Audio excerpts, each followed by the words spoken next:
अयोध्या में श्री राम जन्मभूमि के विषय के ऊपर जिस प्रकार की राजनीति समाजवादी पार्टी करने का प्रयास कर रही है वो अपने आप में बहुत निंदनीय है। इसके उपरांत भी राजनीति करने वालों को मैं याद दिलाना चाहता हूं कि ये वो लोग थे जो ये कहते थे कि अयोध्या तो यहां थी ही नहीं। ये वो लोग थे जो कहते थे भगवान श्री राम तो हुए ही नहीं। ये वो लोग थे जो मजाक उड़ाते थे कि राजा दशरथ के इतने महल थे और यहां पर हुए थे कि वहां पर हुए थे। अयोध्या में श्री राम जन्मभूमि के विषय के ऊपर जिस प्रकार की राजनीति समाजवादी पार्टी करने का प्रयास कर रही है वो अपने आप में बहुत निंदनीय है।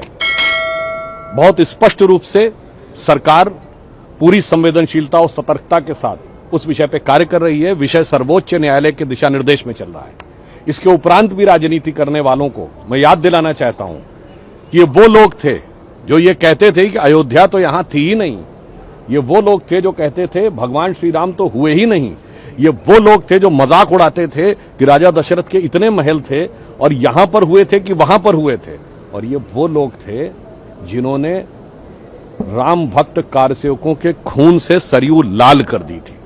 अर्थात जो लोग अयोध्या को जिन्होंने अपमानित किया, जिन्होंने अयोध्या को लांछित किया, जिन्होंने अयोध्या को कलंकित किया और जिन्होंने सरयू को रक्त रंजित किया, यदि वो ये कहते हैं कि आज वो चिंतित हैं तो पूरा देश समझ सकता है कि वो चिंतित नहीं हैं, वो तो आनंदित हैं। क्योंकि इनका तो एजेंडा इरेडिकेशन ऑफ सनातन धर्म यानी हिंदू धर्म का समूल नाश है। और ये वही लोग हैं जो मात्र कुछ साल पहले श्री रामचरितमानस की प्रतियां फाड़ते थे, जो ये कहते थे हिंदू धर्म कोरोना वायरस, डेंगू, HIV जाने क्या क्या है।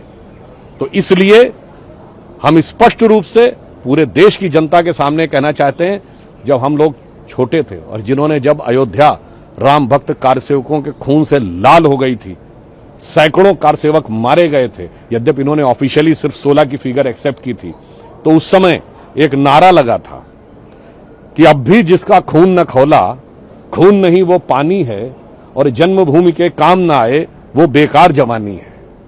तो आज मैं इन लोगों के लिए कहना चाहता हूं जिनका खून नहीं खौला था, खून नहीं वो पानी है, और वही भक्ति का स्वांग रचाते, ये भक्ति नहीं